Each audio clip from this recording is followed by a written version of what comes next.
দুর্গাপুরে দুই অভিযুক্তকে রাজসাক্ষীর প্রস্তাব। সফিক ও রিয়াজউদ্দিনকে রাজসাক্ষীর প্রস্তাব। পড়ুয়াকে গণধর্ষণ আর গণধর্ষণের অভিযোগে চার্জশিট, 20 দিনের মাথায় চার্জশিট জমা পুলিশের। সরাসরি চলে যাব, অর্পণ রয়েছে আমার সঙ্গে। অর্পণ, এই যে রাজসাক্ষী যদি করা হয় সফিক রিয়াজউদ্দিনকে, তদন্তে কতটা সুবিধা হবে? দেখো, একেবারেই কিন্তু 20 দিনের মাথায় দুর্গাপুরের ধর্ষণকাণ্ডের চার্জশিট পেশ করার পরে কিন্তু পুনরায় তাদের আজ দুর্গাপুর আদালতে তোলা হয় এবং সরকারি তরফের আইনজীবী অর্থাৎ স্পেশাল পিপি তিনি কিন্তু বিচারকের কাছে আবেদন করেন এই 6 অভিযুক্তের মধ্যে এই 2 জন অভিযুক্ত রিয়াজউদ্দিন এবং সফিককে রাজসাক্ষী করার প্রস্তাব দেন। অপরদিকে কিন্তু নির্যাতিতার যে সহপাঠী বন্ধু আশরাফ আলী, তার যে আইনজীবী রয়েছে শেখর কুণ্ডু, তিনিও কিন্তু আবেদন করেন বিচারকের কাছে যে থানার যে সিসিটিভি ফুটেজ সেটি তিনি চেয়ে পাঠান, তার আবেদন করেন বিচারকের কাছে। এবং সব মিলিয়ে কিন্তু রাজসাক্ষী যদি আবেদন গ্রহণ করা হয় সরকারি আইনজীবী, তাহলে অনেকটাই তদন্তে অগ্রগতি বাড়বে এবং তদন্তের পক্ষে সুবিধা হবে। বেশ অর্পণ, আমরা দুটো পয়েন্টে আর্গ করেছি, যেটা হচ্ছে যে এটা যে চার্জশিটটা দেওয়া হচ্ছে এটা হিস্ট্রি চার্জশিট, এটা যদি গ্রহণ করেন তাহলে সাপ্লিমেন্টারি চার্জশিট দেওয়ার অবকাশটা যেন বন্ধ হয়, এটা আমাদের একটা সাবমিশন ছিল। আর 2 নম্বর হচ্ছে যে সুপ্রিম কোর্টের নিয়ম অনুযায়ী বা ম্যান্ডেট অনুযায়ী আমরা সমস্ত ডকুমেন্টই পাবো যেটা প্রসিকিউশন রিলাই করছে, যেটা প্রসিকিউশন রিলাই করছে। তো আমরা দুটোই চেয়েছি, এখন দেখা যাক। বিপক্ষের আইনজীবী কি চলছে আমার জানাতে কি হবে? আমার যা ইনভেস্টিগেশন হয়েছে আমি দিয়ে দিয়েছি। আমাদের কেস নিয়ে আমাদের কোনো সমস্যা নেই। বলছে আর্লি চার্জশিট হয়েছে, বেশ করেছি। আর্লি চার্জশিট দেওয়া আমার কাজ, এই ইনভেস্টিগেশন এজেন্সির কাজ, এবং ঠিক করেছি। সফিক আর রিয়াজউদ্দিনকে কি রাজসাক্ষীর বিষয়ে কিছু প্রস্তাব দেওয়া হলো আজ কোর্টে? আমরা প্রেয়ার করেছি অ্যাজ পার ল, ওকে দেখি কোর্ট কী করে, ওকে অফার করবে পালনের জন্য। যদি রাজি হয় তাহলে তো আমরা এগোবো। থানার সিসিটিভি ফুটেজ চাইছে, আমরা যা রিলাই করছি আমরা তা দিয়ে দিয়েছি, আর দেওয়ার মতো কিছু নেই, সেটা করতে জানি। হস্টেলে পড়ুয়া ঝুলন্ত দেহ উদ্ধারে উত্তেজনা। ক্লাস 9-এর ছাত্রের অস্বাভাবিক মৃত্যু। পুরুলিয়ার বেসরকারি আবাসিক স্কুলের ঘটনা। গতকাল হস্টেল থেকে দেহ উদ্ধার ছাত্র। স্কুল কর্তৃপক্ষের বিরুদ্ধে গাফিলতির অভিযোগ রয়েছে। পথ অবরোধ করা হয় ছাত্রের পরিবারের এবং গ্রামবাসীদের তরফে, যে ছবি আপনারা দেখছেন। সরাসরি চলে যাব, আমার সঙ্গে আমার প্রতিনিধি রয়েছে, কথা বলবো। ইন্দ্রজিৎ রয়েছে। ইন্দ্রজিৎ, কেন এই পরিস্থিতি তৈরি হলো? গাফিলতির অভিযোগ তুলছে, কি গাফিলতি, আর হস্টেল কর্তৃপক্ষের কি বক্তব্য? পক্ষের কাছ থেকে আমরা কোনো প্রতিক্রিয়া পাইনি, তারা ক্যামেরার সামনে কিছু বলতেও চায়নি এবং তাদের কোনো প্রতিনিধিকে আমরা পাইনি। কিন্তু গ্রামবাসীদের বা যাদের বাড়ির ছেলে মারা যায় বা তাদের তরফ থেকে যেটা জানানো হয়েছে যে এই ঘটনার পর একেবারেই আবাসিক স্কুলের হোস্টেলে তার অস্বাভাবিক মৃত্যু বা মৃতদেহ উদ্ধারের পর থেকে তার বাড়ির আত্মীয়দের, তার মাকে বা তার পরিবারের কাউকেই জানানো হয়নি বিষয়টি, এবং তারা পুরোটাই গোপন রেখেছে। এবং হোস্টেল কর্তৃপক্ষ কি করছিল সেই সময় যখন ছেলেটি একা একা একটি হোস্টেলের রুমে গিয়ে এই ঘটনা ঘটালো, তখন একেবারেই হোস্টেল কর্তৃপক্ষ কোথায় ছিল বা কেন তারা গোপন রেখেছে, এই কারণেই তারা সকাল থেকে রাস্তা অবরোধ করছিল। এবং তাদের যেটা দাবি ছিল মূলত যে একেবারে হোস্টেল কর্তৃপক্ষ তাদের গ্রেপ্তার করতে হবে, যারা দায়িত্বে ছিল সেদিন রবিবার রাত্রে যারা ছিল তাদের গ্রেপ্তার করতে হবে, মূলত সেক্রেটারিকে গ্রেপ্তার করতে হবে, জগন্নাথ মাহাতোকে। এবং তারপরে পুলিশ সেই জগন্নাথ মাহাতোকে আটক করে এবং থানার গেট থেকে তাকে দেখানো হয় গ্রামবাসীদের যে তাকে আটক করা হয়েছে। এরপরেই তারা প্রায় 9 ঘন্টা পর তারা রাস্তা অবরোধ তুলে নেয় এবং তাদের যেটা দাবি যে উপযুক্ত শাস্তি দিতে হবে, গ্রেপ্তার করতে হবে, তাহলেই তারা, না হলে আরো বৃহত্তর আন্দোলন করবে। এটা কোনো বটে, স্কুলেরই বটে কাজ, সন্দেহ আছে এটা। আপনারা থানায় বিষয়টা জানাচ্ছেন? হ্যাঁ, জানাতেই হবে। এটা জানাই নেই, জানাবো তো। এখন কোথায় আছে দেখো? এখন চাকুলচোর হসপিটালে ফেলা আছে। মানে আর কি মারা গেছে, কিভাবে গেছে তো জানা নাই, জানা হয় যে নিয়ে যাচ্ছে আর কি। আমাদের গ্রামে তখন বললো যে এরকম ব্যাপার এরকম হয়েছে, তখন জেনে আমরা আর কি আসিছি। ছোট বাচ্চা বড় তো এরা তো চালাক নাই যে নিজে থেকে সেফটি হতে পারবে। আমরা এমনিতে নিয়ে যাচ্ছি ভয়ে আর কি, হ্যাঁ বাড়ি নিয়ে যাচ্ছি। এটা দেখলেন পুরুলিয়ার খবর। পূর্ব মেদিনীপুরের ভগবানপুরেও একই ঘটনা ঘটলো। হস্টেলে ছাত্র মৃত্যু আর সেখানে গ্রেফতার করা হলো স্কুলের হেডমাস্টার, হস্টেল ইনচার্জকে গ্রেফতার করা হলো এক সিভিক ভলেন্টিয়ারকেও। কারণ সপ্তম শ্রেণীর ছাত্রের মৃত্যুতে রীতিমতো বিক্ষোভ। শনিবার হস্টেলে সপ্তম শ্রেণীর ছাত্রের মৃত্যুতে বিক্ষোভ, প্রতিবাদ এবং তারপরে এবার গ্রেফতার করা হলো স্কুলের হেডমাস্টার, হস্টেল ইনচার্জকে এবং এক সিভিক ভলেন্টিয়ারকেও গ্রেফতার করা হয়েছে। সরাসরি চলে যাব, পঙ্কজ রয়েছে আমার সঙ্গে। পঙ্কজ আরো আপডেট দেবে। পঙ্কজ,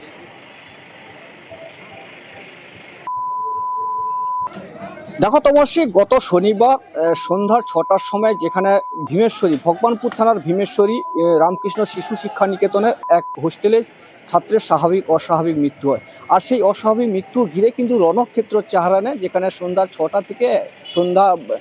6টা থেকে রাত 1টা পর্যন্ত সেখানে খুব বিক্ষোভ, একেবারে রণক্ষেত্র চেহারা নেয় কার্যত। যেখানে সাধারণত যে অভিভাবক এবং স্থানীয় বাসিন্দারা তারা স্কুল ভাঙচুর করে এবং সেখানে সিভিক ভলেন্টিয়ার রয়েছিল, সেই সিভিক ভলেন্টিয়ার সেই যে মৃত ছাত্রকে কাউকে না জানিয়ে হাসপাতাল নিয়ে চলে যায়। সেক্ষেত্রে তার উপরেও ক্ষোভ উগরে দেয়, কারণ সিভিক ভলেন্টিয়ার যেখানে না জানিয়ে এই মৃত ছাত্রকে নিয়ে যাওয়ার কারণে তার কিন্তু যেখানে সেই ক্ষোভ কিন্তু আরো সিভিক ভলেন্টিয়ারের উপরে পড়ে।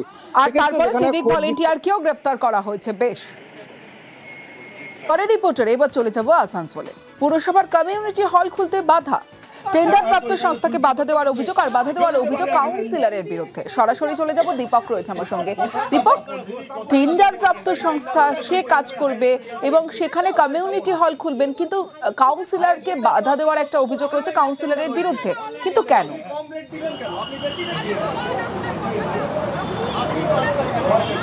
দেখো, স্থানীয় কাউন্সিলর সিকে রেশমা, তার দাবি হচ্ছে কি যেই টেন্ডার দেওয়া হয়েছে আসানসোল পৌরসভার পক্ষ থেকে এবং যেই সংস্থা এই টেন্ডার পেয়েছে তার উদ্দেশ্য অসৎ। অর্থাৎ মানে যেই পৌরসভার সম্পত্তি তিনি টেন্ডার পেয়েছেন, সেই টেন্ডার পাওয়ার পর সেইখানে তার সেই বাড়তি বেআইনি নির্মাণ করার আশঙ্কা তিনি দেখছেন এবং এর আগেও তার সেই সংস্থার বিরুদ্ধে অভিযোগ তুলেছেন কি আসানসোলের একাধিক ভবন তিনি টেন্ডার পেয়েছেন, সেইখানে তিনি ব্যবসা চালাচ্ছেন। যদিও এইটা ব্যবসার জন্য রয়েছে, কিন্তু ব্যবসা কাদের জন্য? গরিব মানুষের জন্য। সেই গরিব মানুষকে বঞ্চনা করা যাবে না, তাই কাউন্সিলর প্রতিবাদ জানিয়েছে এবং যেই সংস্থা বরাদ পেয়েছে তাকে কিন্তু তালা খুলতে দেওয়া হয়নি। পরে আসানসোল পৌর নিগমের পক্ষ থেকে আধিকারিকরা যায় এবং সেই দখল নিতে যায় সেই ভবনকে, কিন্তু সেই কমিউনিটি হল দখল না নিয়ে খালি হাতে ফিরতে হয় আসানসোল পৌরসভার আধিকারিকদের। পৌরসভার পক্ষ থেকে জানানো হয়েছে সংস্থাকে বরাদ দেওয়া হয়েছিল, ওপেন টেন্ডার করা হয়েছিল, সেই টেন্ডারে যারা অংশগ্রহণ করেছে তারপরেই তাকে কিন্তু বরাদ দেওয়া হয়েছে এবং পৌরসভার নিয়ম বিরুদ্ধে কোনো কাজ হবে না, তা দায়িত্ব দেখার, নজরদারি রাখার পৌরসভার। কিন্তু স্থানীয় কাউন্সিলর যেভাবে কাজে বাধা দিয়েছেন, তাকে সংস্থাকে খুলতে বাধা দিয়েছেন, ফিরে যেতে হয়েছে। বেশ, আগামীতে কি পদক্ষেপ নেওয়া হয় অবশ্যই নজর থাকবে আমাদের। 55 ঊর্ধ্ব কর্মীদের রাখতে নারাজ কর্তৃপক্ষ, আর কর্তৃপক্ষের নোটিশে চাপদানির জুট মিলে রীতিমতো বিক্ষোভ।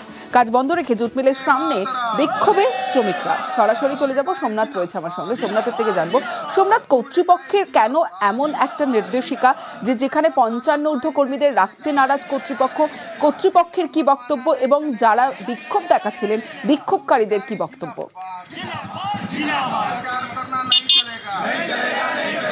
হ্যাঁ দেখো, কর্তৃপক্ষ একটি নোটিশ দিয়েছে। সেই নোটিশে 55 বছরের ঊর্ধ্বে যেসব সেই চাপদানি অ্যাঙ্গাস জুট মিলে যারা রয়েছে 55 বছরের ঊর্ধ্বে, তাদেরকে বসিয়ে দেওয়া কাজ থেকে অব্যাহত রাখার জন্য। কিন্তু যারা স্থানীয়, যারা ওই মিলের যারা ইউনিয়নের সদস্য রয়েছে, ইউনিয়নের যারা লিডার রয়েছে, তারা জানাচ্ছে যে 2024-এও অনেকজনকে বসিয়ে দেওয়া হয়েছিল, এবারও 150 জনের নোটিশ দেওয়া হয়েছে 150 জনকে বসিয়ে দেওয়ার জন্য। তার জন্যই তারা কাজে অব্যাহতি রেখে তারা গেটের সামনে বসে পড়ে। গেটের সামনে বসে তারা ধর্নায় বসে যে এই 55 বছরের ঊর্ধ্বেও যারা রয়েছে তারাও যেন এই মিলে কাজ করতে পারে, কেন তাদের পেটে লাথি মারা হচ্ছে। সেই কারণে আজকে মিলে যেসব গাড়ি ঢুকেছে, কিন্তু গাড়ি ঢুকেছে মিল থেকে কোনো গাড়ি বেরোতে দেয়নি এবং তারা গেটে ধর্নায় বসেছিল। বেশ, দেখুন, আমার 54 বছর বয়স চলছে, বলছি তোমরা আজ কাজ পাবে না। 3 শিফট যখন চলতো তো আমরা কাজ পেতাম, এবার বলছে 3 শিফট চলবে না, 2 শিফট চলবে, আমাদের লিস্টে নাম নেই, কাজ আমরা পাবো না। আমরা চাইছি যেরকম মিল চলছিল এরকমই চলুক, আমাদের লাগাতার চলবে এই ধর্নাটা যতক্ষণ আমাদের সমস্যার সমাধান হচ্ছে না। সাফাই কর্মীদের মজুরি বৃদ্ধির দাবি বিজেপি। শিলিগুড়ি পৌরসভার গেটে ঝাড়ু হাতে বিক্ষোভ দেখানো হলো। আগেই 2 দফায় 13% বেতন বৃদ্ধির দাবি মেয়রের। আমার সঙ্গে পার্থ প্রতিম রয়েছে, আরো বিস্তারিত জানাবে পার্থ। পার্থ, শোনা যাচ্ছে? দেখো, গত কয়েকদিন ধরেই কিন্তু এই কিছুদিন আগে আমরা দেখেছি যে শিলিগুড়ির মেয়র গৌতম দেব ঘাট পরিষ্কার করেন ঝাড়ু হাতে, এবং তারই পাল্টা হিসেবে আছে কিন্তু শিলিগুড়ির বিজেপি বিধায়ক সংঘ। তিনি পৌরসভায় যান, ঝাড়ু হাতে সেখানে সাফাই করেন, এবং তার যেটা দাবি যে দীর্ঘদিন ধরে তৃণমূল ক্ষমতা আসার পর 3 বছর হয়ে গেল, এখনো কিন্তু সাফাই কর্মীদের মজুরি বৃদ্ধি হয়নি। এই হারে ছিল মাত্র 10 টাকা করে বৃদ্ধি হয়েছে।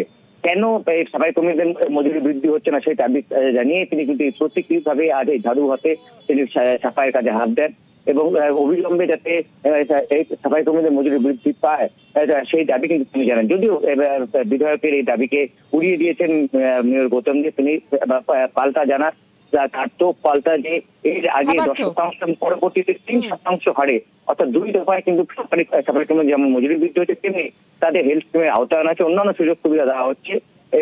বিধায়ককে পাল্টা কটাক্ষ করতে ছাড়েননি কিন্তু মেয়র গৌতম দেব। মেয়র সাহেব, শুধু ঝাড়ু দিলে হবে না, সাফাই কর্মচারী অস্থায়ী যারা আছেন তাদের মাইনে বৃদ্ধি করতে হবে। না হলে যাদের মাইনে বৃদ্ধি না করে আপনার দলের কাউন্সিলর সহ আপনার দলের নির্বাচিত জনপ্রতিনিধিদের আর্থিক প্রতিপত্তি প্রায় আকাশ ছুঁয়েছে, সেখানে শিলিগুড়ি মিউনিসিপ্যাল কর্পোরেশনের অস্থায়ী কর্মচারীদের মাইনে কেন বৃদ্ধি হচ্ছে না, এর জবাব তো মেয়র সাহেবকে দিতে হবে। অ্যাডমিনিস্ট্রেটর যখন ছিলাম তখন তো আমি অস্থায়ী কর্মীদের 10% বাড়িয়েছি, তারপরে 3% বাড়িয়েছি।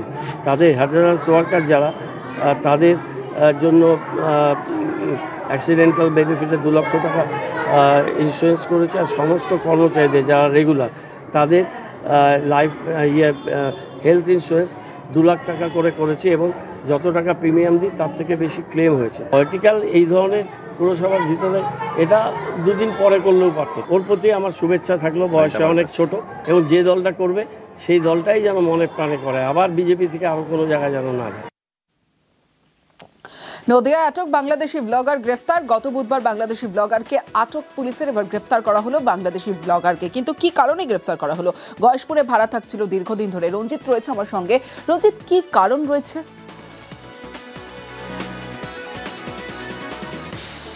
দেখো, মুফতি আবদুল্লাহ আল মাসুদ এই ব্লগার দীর্ঘদিন ধরে ভারতে বসবাস করছিলেন, এবং যারা পুলিশ সূত্রে জানতে পারা যাচ্ছে যে তার পাসপোর্টের ভিসার যে মেয়াদ, সেই ভিসার মেয়াদ অনেকদিন আগে শেষ হয়ে গেছিল। কিন্তু 2018 সালে তিনি ভারতে প্রবেশ করলেও তারপর তিনি ভিসা এক্সটেন্ড করছিলেন, অর্থাৎ ভিসা বাড়িয়ে থাকছিলেন, কিন্তু দীর্ঘদিন ধরে তার কোনো ভিসা ছিল না, অর্থাৎ ভিসার মেয়াদ উত্তীর্ণ ছিল। তারপরে তিনি ভারতে বসবাস করছিলেন এবং বিভিন্ন জায়গায় তিনি ভাড়া থাকছিলেন, এবং গত সপ্তাহ থেকে তাকে দফায় দফায় তাকে জিজ্ঞাসাবাদ করছিল পুলিশ, এবং গতকাল তাকে জিজ্ঞাসাবাদ করায় আজ সকালে তাকে গ্রেপ্তার করে কোনে থানার পুলিশ। এবং তার বিরুদ্ধে যে অভিযোগ রয়েছে যে তার যে মেয়াদ উত্তীর্ণ যে ভিসা, তারপরেও তিনি ভারতে বসবাস করছেন অবৈধভাবে, সেই ধারাতে কিন্তু তাকে অভিযুক্ত করে আজ কল্যাণী আদালতে তোলা হলে বিচারক 14 দিনের জেল হেফাজতের নির্দেশ দেন। এবং এই আল মাসুদ গয়েশপুরে ভাড়া থাকছিলেন, এর আগেও তিনি রাজ্যের বিভিন্ন জায়গায় ভাড়া ছিলেন, এবং সেই সূত্র ধরে পুলিশ বারবার তাকে জিজ্ঞাসাবাদ করছিল। তার যে পাসপোর্ট, তার যে ভিসা, সবটাই খতিয়ে দেখছিল পুলিশ, এবং দীর্ঘ কয়েকদিন ধরে জিজ্ঞাসাবাদের পরেই আজ তাকে গ্রেপ্তার করা হলো তাকে। বেশ,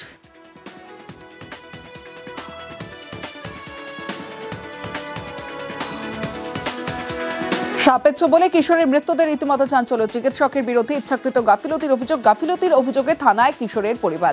28 অক্টোবর বাঁকুড়া ছাতনায় কিশোরের মৃত্যু হয়। রীতিমতো উত্তেজনা পরিস্থিতি সৃষ্টি হয়। সরাসরি চলে যাব, আমার সঙ্গে আমার প্রতিনিধি প্রিয়ব্রত গোস্বামী রয়েছে। প্রিয়ব্রত, ঠিক কি হয়েছিল, কেন এমন পরিস্থিতি তৈরি হলো?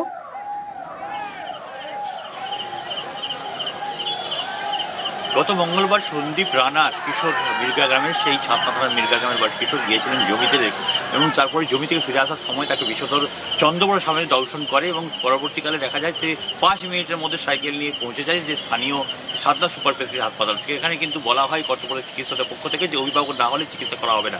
পরবর্তীকালে সে মির্গা গ্রামে ফিরে যায় এবং চিকিৎসকের চিকিৎসার জন্য তার পরিবারকে নিয়ে আসে, কিন্তু অভিযোগ যে তারপরও তাকে ফেলে রাখা হয়, যে অ্যান্টিভেনাম ইনজেকশন দেওয়ার কথা সেটা কিন্তু দেওয়া হয়নি।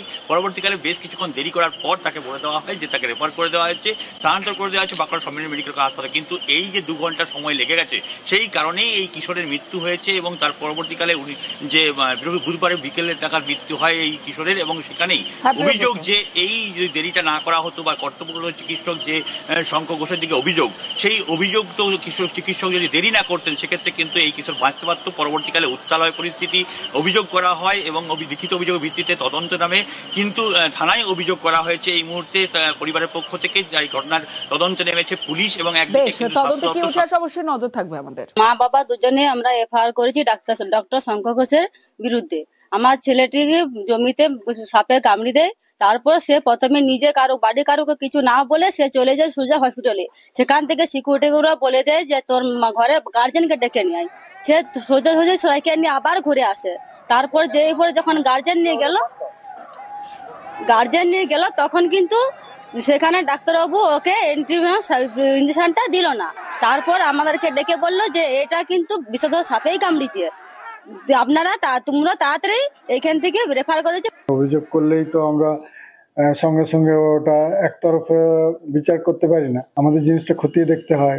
ডক্টরের বক্তব্য কি, তাকে যারা সিস্টার ছিলেন অন ডিউটি বা তাদের কি বক্তব্য এবং ঘটনাটা কি ঘটেছিল ঠিক। হ্যাঁ, দায়িত্ব নিয়ে হাসপাতালে ডিএম। মুর্শিদাবাদ মেডিকেলে ডিএম নিতিন সিংহানিয়া তিনি যান আজ হাসপাতালের বিভিন্ন বিষয় খতিয়ে দেখেন। সরাসরি চলে যাব, প্রণব বন্দ্যোপাধ্যায় রয়েছে। ডিএম পৌঁছলেন, তারপর কোন কোন বিষয় খতিয়ে দেখলেন, কি কি নির্দেশিকা দিলেন ডিএম?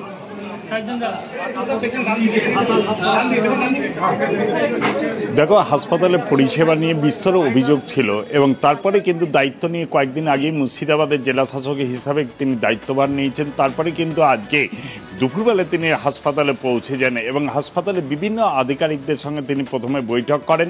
তারপর মুর্শিদাবাদ মেডিকেল কলেজের বিভিন্ন দপ্তর তিনি ঘুরে দেখেন, যেরকম ব্লাড ব্যাংক থেকে আরম্ভ করে হাসপাতালে বিভিন্ন রুগীদের সঙ্গে বিভিন্ন ওয়ার্ডের যে রুগীদের তাদের কি সুবিধা অসুবিধা সেগুলো নিয়ে কিন্তু বিভিন্ন রুগীদের সঙ্গে কথা বলেন। তারপরে হাসপাতালের যিনি এমএসভিপির দায়িত্ব আছেন তাকে সঙ্গে নিয়ে হাসপাতালের সমস্ত পরিকাঠামো ঘুরে দেখেন এবং আরও কিভাবে ভালোভাবে পরিকাঠামো দেওয়া যায়, পরিষেবা দেওয়া যায় মানুষকে, তারই ব্যাপারে ব্যবস্থা নেওয়া হবে বলে কিন্তু জানান নতুন জেলা শাসক নিতিন সিংহানিয়া। তমস্বী, রেজিস্ট্রেশনের প্রতিবাদে ধূপগুড়িতে টোটো ধর্মঘট। ধূপগুড়িতে 2 দিনের টোটো ধর্মঘটে চালকরা। সরাসরি চলে যাব, আমার সঙ্গে রকি চৌধুরী রয়েছে। রকি, 1700 টাকা মানে 1700 টাকায় তো রেজিস্ট্রেশনের নির্দেশ দিয়েছে প্রশাসন, তাহলে সেই রেজিস্ট্রেশনের প্রতিবাদে কেন টোটো ধর্মঘট?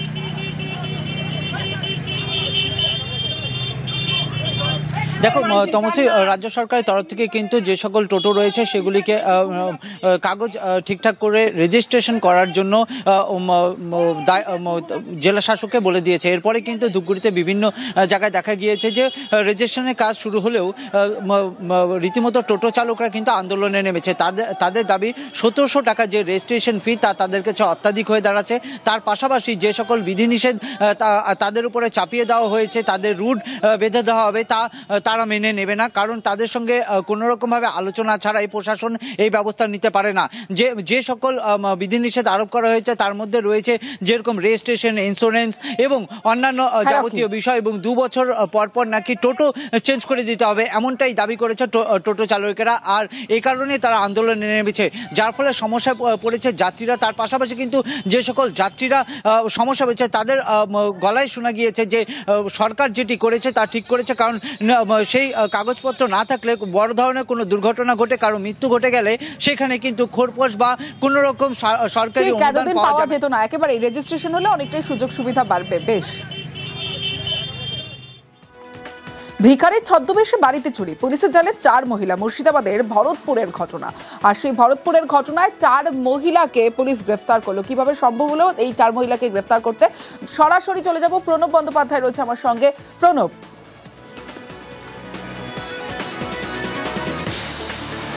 কয়েকদিন আগেই তোমার ভরতপুরের আমলাই গ্রামে বেশ কয়েকটি বাড়িতে চুরি হয় এবং ভিখারি সেজে এসেই কিন্তু তারা বিভিন্ন ধরনের সোনা দানা থেকে আরম্ভ করে জিনিসপত্র নিয়ে চম্পট দেয়। তারপরে ভরতপুর থানায় অভিযোগ দায়ের করে এবং সিসিটিভি ফুটেজে দেখা যায় যে ওই 4 মহিলার ছবি পাওয়া যায়। তারপরে আজকে হঠাৎ করে এই 4 মহিলাকে সিসিটিভি ফুটেজের মাধ্যমে ওই 4 মহিলাকে একসঙ্গে যেতে দেখে পুলিশের সন্দেহ হয়। তারপরে লোহাদহ ঘাটের কাছে তাদেরকে আটক করা হয় এবং জিজ্ঞাসাবাদ করা হয় এবং পুলিশের জিজ্ঞাসাবাদের কাছে তারা ভেঙে পড়ে এবং তারপরে তাদের কাছ থেকে প্রায় 40 গ্রাম সোনা, বেশ কিছু আরো অনেক জিনিসপত্র এবং 4টি মোবাইল উদ্ধার করা হয়েছে। এরা প্রত্যেকেই হচ্ছে ঝাড়খণ্ডের বাসিন্দা এবং তাদেরকে আজকে কান্দি মহকুমা আদালতে পাঠানো হয়েছে এবং 7 দিনের পুলিশ হেফাজতের নির্দেশ দিয়েছে এবং তাদেরকে জিজ্ঞাসাবাদ করে। সিসি ক্যামেরায় চোরের কীর্তি দেখাবো। 25 অক্টোবর মালদার হরিশ্চন্দ্রপুরে চুরির ঘটনা ঘটে। ব্যবসায়ীর বাড়ি সিসি ক্যামেরায় চোরকে চিহ্নিত করা গেছে। দেখুন সেই ছবি। সরাসরি চলে যাব, সেবক রয়েছে। সেবক, চোরকে তো চিহ্নিত করা সম্ভব হয়েছে, কিন্তু গ্রেফতার বা আটক কি করা সম্ভব হয়েছে এখনো পর্যন্ত?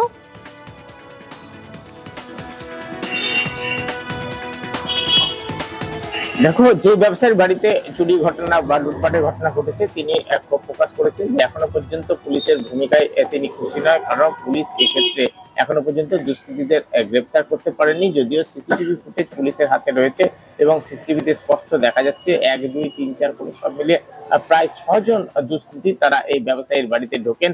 ব্যবসায়ী অরুণ জিন্দাল মালদার হরিশ্চন্দ্রপুরে বারোদুয়ারির প্রতিষ্ঠিত ব্যবসায়ী। তিনি বাড়িতে ছিলেন না, চিকিৎসার প্রয়োজনে সপরিবারে বাইরে ছিলেন।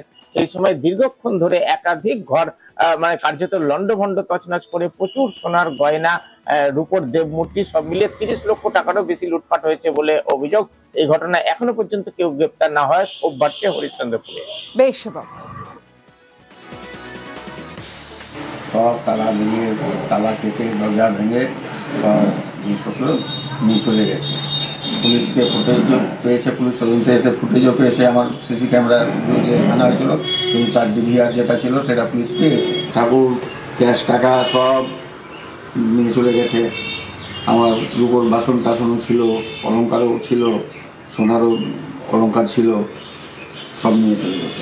পুলিশ তদন্ত বলছে করছে, এখন পর্যন্ত কিন্তু কোনো রকম আমরা ফল পাইনি। দুয়ারে রিপোর্টারের সবশেষে আপনাদের দেখাবো মন্দিরে চুরির চেষ্টা আর 3 অভিযুক্তকে ধরে মারধরের অভিযোগ। এবং শুধু তাই নয়, অভিযুক্তদের উদ্ধারে গেলে পুলিশকে ঘিরেও বিক্ষোভ দেখান এলাকার মানুষজন। সুপ্রতিম রয়েছে আমার সঙ্গে। সুপ্রতিম, 3 অভিযুক্ত যারা রয়েছে তাদের তো ধরলো এবং মারধর করা হলো, কিন্তু পুলিশ গেলে তাদের বিক্ষোভ দেখানো হয়। গ্রামবাসীরা, যারা সেখানকার বাসিন্দারা বিক্ষোভ দেখালেন, তাদের কি বক্তব্য?